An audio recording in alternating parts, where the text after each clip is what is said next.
दोस्तों नमस्कार, कैसे हैं आप?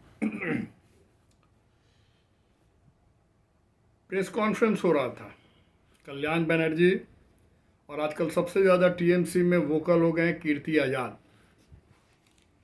कीर्ति आज़ाद पहले बीजेपी में थे, फिर वहाँ से भगाए गए या भाग गए, फिर आगे कांग्रेस में, वहाँ भी बात नहीं बनी। तो अब उनका आखिरी पायदान है टीएमसी। बहुत ज़्यादा बोल रहे हैं दोनों मिलके।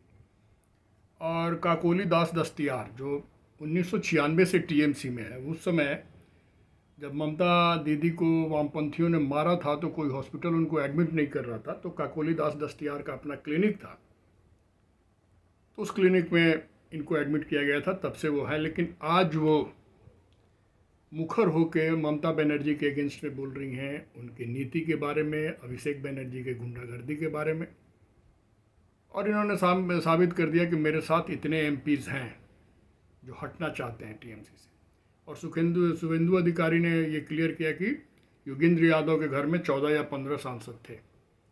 ओवरऑल काउंट जो है जिस तरह का दिख रहा है, तो मुझे लगता है कि 20-22 एमपीज जो हैं उन्होंने कर दिया अपना ऐलान कि वो अलग बैठेंगे। और प्रोबेबली आने वाले समय में यदि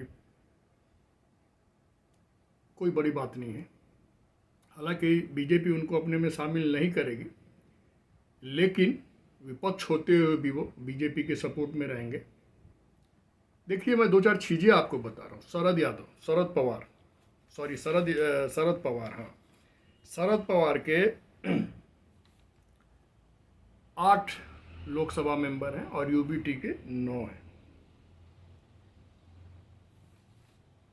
कोई भी राजनीति में जो होता है, आप जानते हैं, इस समय यदि वो सत्ता में नहीं रहेगा तो उसका रहने का कोई फ़ायदा नहीं, पहली बात। दूसरी बात ये, जब इनको पता चल गया है कि अगला लोकसभा चुनाव हम एनसीपी से और शरद एनसीपी से और यूबीटी उदय बाला साहब ठाकरे का जो शिवसेना, उसके तहत हमारा कोई भविष्य नहीं है, तो इन पे भी गाज गिर सकता है। गाज गिर सकता है नहीं, ये भी डिस्प्लेस हो सकते हैं। टीएमसी के लोग हो ही रहे हैं, डीएमके ने भी, हालांकि डीएमके ये लोग मर्ज नहीं होने जा रहे। मैं बात कर रहा हूँ लोकसभा में सीट की बढ़ोतरी। जरूरी नहीं है कि हम बीजेपी में आके ही उसके सीट को बढ़ा। यदि बीजेपी एनडीए में सपोर्ट कर दिए तो भी तो बीजेपी की सीट बढ़ गई। तो इस 2.5 साल में अगले मानसून सत्र में बीजेपी 272 सीट के साथ यदि लोकसभा में रिप्रेजेंट करती है, तो मुझे लगता है कोई बड़ी बात नहीं है, कोई बड़ी बात नहीं। देखिए, मोदी जी ने 2024 के चुनाव के पहले यही नारा दिया था, अब की बार 400 पार, ठीक है। उसके बाद अपोजिशन ने नैरेटिव बनाया, खासकर राहुल गांधी और अखिलेश यादव ने, कि एक संविधान बदल देंगे, ये कर देंगे, ये वो कर देंगे, सारी नैरेटिव चली। और नैरेटिव बहुत हद तक यूपी में सफल भी रहा। यूपी के कितना सीट आया था आपको पता ही है। तो और इनको थोड़ा बहुत मिल गया था, जिसको मैं बाढ़ का पानी बोलता हूँ, या एक अनवांटेड मानसून आ गया था, जिसको इन्होंने समझ लिया कि यही सैद्धांतिक है, जो कि नहीं है।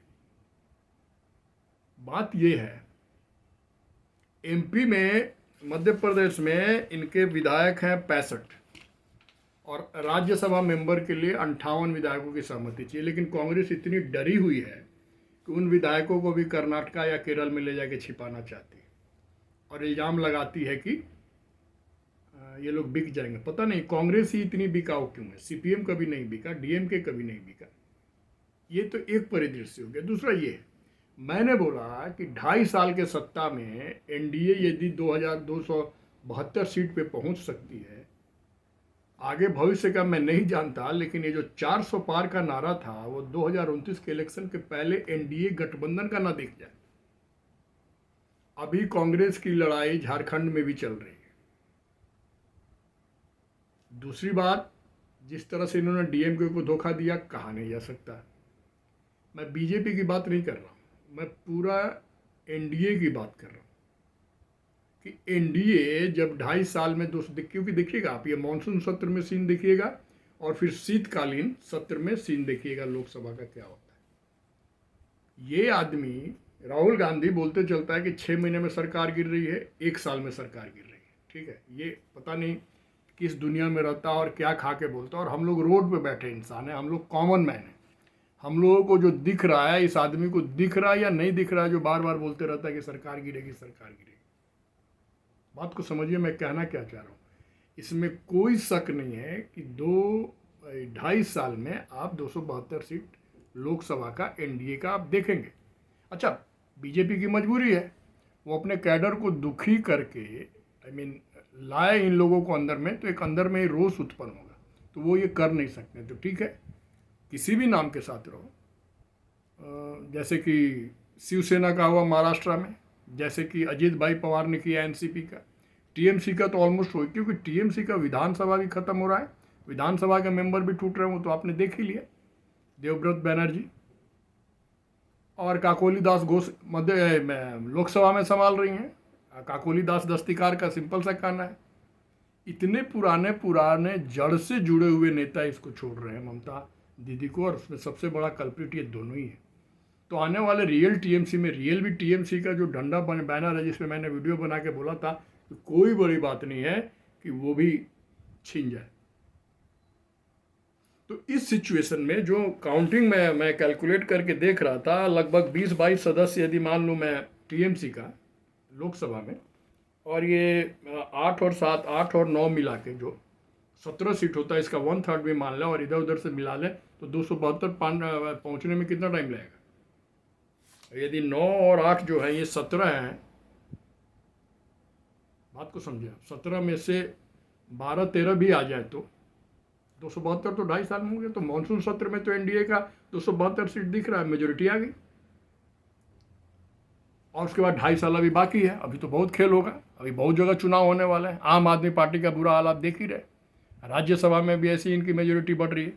कहने का मतलब क्या है, सच्चाई क्या है, और ये कॉकरोचेस के सरगना क्या बताते हैं कि सरकार गिर जाएगी 1 साल में, बहुत आक्रोश है, ब्यूरोक्रेट, ये वो झूठ बातें। जैसे केजरीवाल मंच पे इतना बड़ा पेपर लेके, इतना पेपर का बंडल पहुंचता, सबके अगेंस्ट में सबूत है, मैं सबको अंदर करवा दूंगा, ये करवा दूंगा, सब हवा हवाई।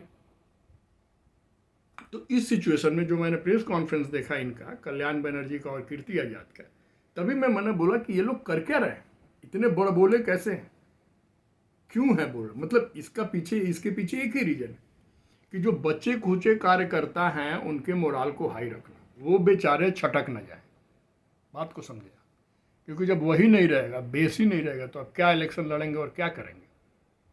तो ओवरऑल सिनारियो जो बता रहा है, इस सिचुएशन में मुझे ऐसा लगता है, क्यों लगता है आई डोंट नो, लेकिन जो चल रहा है चारों तरफ से, तो 2.5 साल में 272 का आंकड़ा यदि एनडीए छू सकती है, तो अगले 2.5 साल में भगवानी मालिक, 400 नहीं पहुंचे, 400 के आसपास ही पहुंचे। हालांकि थोड़ा सा ये रियलिस्टिक नहीं है, लेकिन मैं एक बात बोल रहा हूं कि जिस पार्टी को कांग्रेस बोल रही थी बैसाखी के सहारे है, 3 महीने में गिरेगी, 6 महीने में गिरेगी, साल भर में गिरेगी, नहीं टिक पाएगी, कोशिश भी बहुत किया गया। दूसरी सबसे इंपॉर्टेंट बात, ये ममता बनर्जी, जब इंडी गठबंधन का नाम भी इन्होंने ही दिया, जैसा मैंने कल के वीडियो में बताया था, और इंडी गठबंधन में जब नीतीश कुमार को कन्वीनर बनाने की बात आई तो अपोज करने वाली यही थी। और आज ये जाके सोनिया गांधी से ये बोल रही हैं कि 2029 के इलेक्शन में राहुल गांधी को एज अ पीएम कैंडिडेट हम लोग घोषित करेंगे, अभी हमें इंडी गठबंधन का कन्वीनर बना दो। किस बूते पे बना दे? जब आप फुल पावर में थी तब तो आपको किसी ने प्रपोज नहीं किया, और आपने भी सोचा कि अपने मुंह से क्या बोले, तो राहुल को नहीं, मल्लिकार्जुन खड़गे को इंडी गठबंधन का कन्वीनर बनाया जाए, और आज आप जाके गिड़गिड़ा रही हैं, मना कर दिया गया। और एक बार याद होगा आपको कि इलेक्शन के जब सेकेंड टर्म का इलेक्शन हो रहा था, तो राहुल गांधी ने अपने गाड़ी में बैठ के एक पर्सनल वीडियो बनाया था कि यदि बीजेपी आती है वेस्ट बंगाल में तो इसकी जिम्मेदार ममता बनर्जी है, क्योंकि वो बहुत करप्ट और भ्रष्ट सरकार दिया उन्होंने वेस्ट बंगाल। तो एक तो वहाँ बोल दिया गया था, और इस बार भी कन्वे कर दिया गया था, इसलिए वो तड़फड़ा के मीटिंग से, इंडी गठबंधन के मीटिंग से भागे, क्योंकि न किसी ने कुछ बोला, न किसी ने कुछ उनको बोलने का मौका दिया। और सीधे जब ये रिक्वेस्ट कर रही थी सोनिया गांधी से, उस पर भी कांग्रेस के जो लोग हैं उन्होंने एग्री नहीं। तो ये लोग तो पूरा धीरे धीरे धीरे डिमोलिश हो गए। अब इनको बचाने के सेफ गार्ड के लिए कीर्ति आजाद और कल्याण बनर्जी अपना ड्रामा कर रहे हैं। लेकिन कल्याण बनर्जी की क्या साख है, आज के डेट में कल्याण बनर्जी को देख लो आप या कपिल सिब्बल को देख लो आप, क्या इनका कोई साख दिखता है आपको? Will people follow him? उनके स्टेटमेंट को मानेंगे? कीर्ति आज़ाद, कीर्ति आज़ाद का तो और कोई रास्ता ही नहीं है। बीजेपी छोड़ चुके, कांग्रेस छोड़ चुके। अच्छा, आजकल एक ये भी मूड देख रहा हूँ, सत्यवंत सिन्हा भी मोदी का बड़ाई कर रहे हैं, बीजेपी का बड़ाई कर रहे हैं।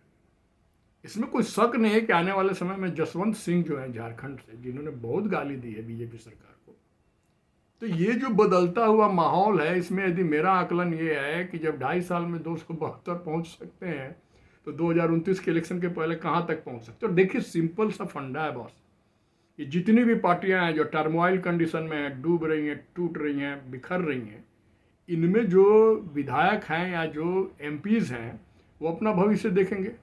या तो आप सत्ता से निष्क्रिय हो जाइए, नहीं तो आपके पास क्या चारा बचता है?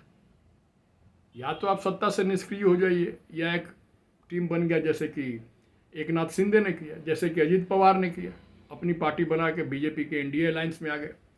तो इस वजह से मैं बोल रहा हूँ कि मतलब ये 400 का पार नहीं तो लगभग 400 तो 2029 के इलेक्शन के पहले मुझे लग रहा है ऐसा दिख जाएगा।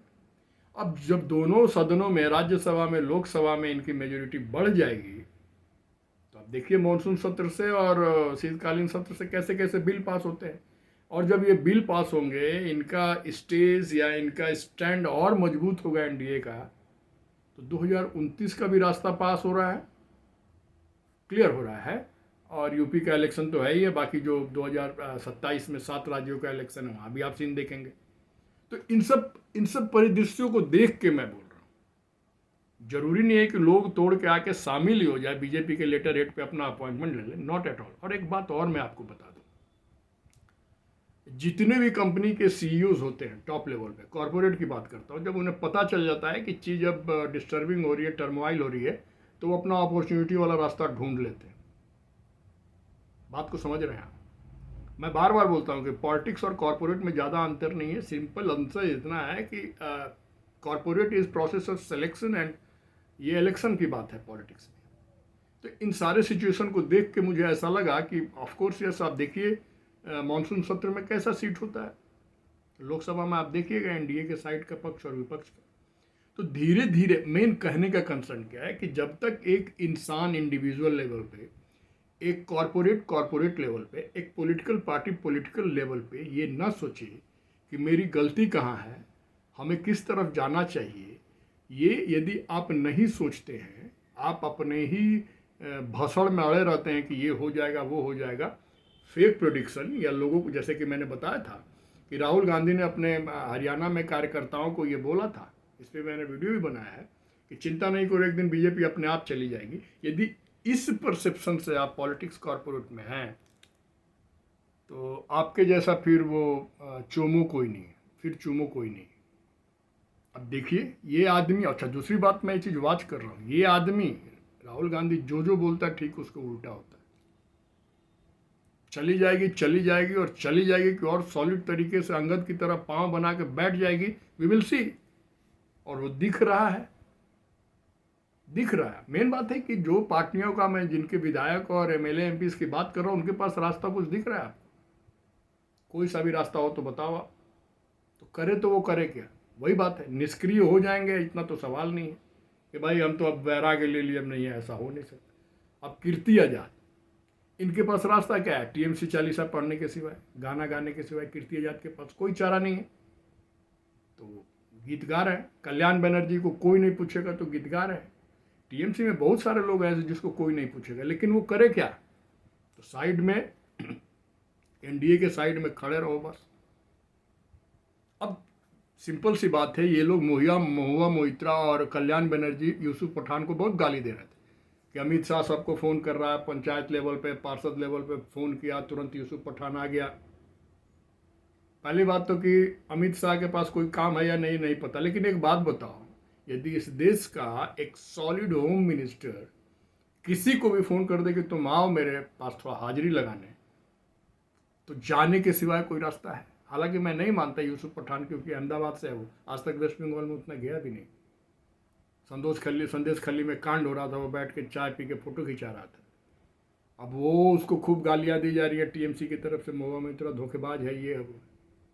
बात धोखेबाज की नहीं है, बात मौका परस्त का, और लोग इस चीज़ को समझते हैं कि मेरा भविष्य कहाँ है। और एक बात और है, आज के डेट में बड़ी मुश्किल ही दिखता है कि एक मोदी के साथ एक अमित शाह है, इस तरह का लॉयल और ट्रस्ट वर्दीनेस पॉलिटिक्स में बहुत मुश्किल है, बहुत ही मुश्किल है। तो सब लोग अपना अपना देख रहे हैं, कौन अब मेरा डफली कहाँ बढ़िया से बजेगा। तो ये सारा सिचुएशन है, और ये आकलन मुझे लगता है कि ये विश्लेषण बहुत सारा चीज़ था। मैं वीडियो की लंबाई फिर से वेट कर रहा हूँ, मैंने कुछ चीज़ें नोट की थी। तो 2040 से 2072 इन 2.5 ईयर्स, नेक्स्ट 2.5 ईयर्स क्या होगा, वी हैव टू सी। बहुत कुछ होगा, एकदम प्रशस्त मार्ग, ग्रैंड टैंक रोड बनता जा रहा है। इसके पीछे करनी किसकी है, एजेंडा किसका है, क्योंकि देखिएगा 2027 में सपा नहीं आती यूपी में तो बहुत तोड़फोड़ वहाँ भी होगा। इसलिए मैं बहुत कुछ सोच के बोल रहा हूँ कि ये जो 400 पार का नारा जो 2024 के पहले था, क्या उस नारे पे बीजेपी आज भी चल रही है?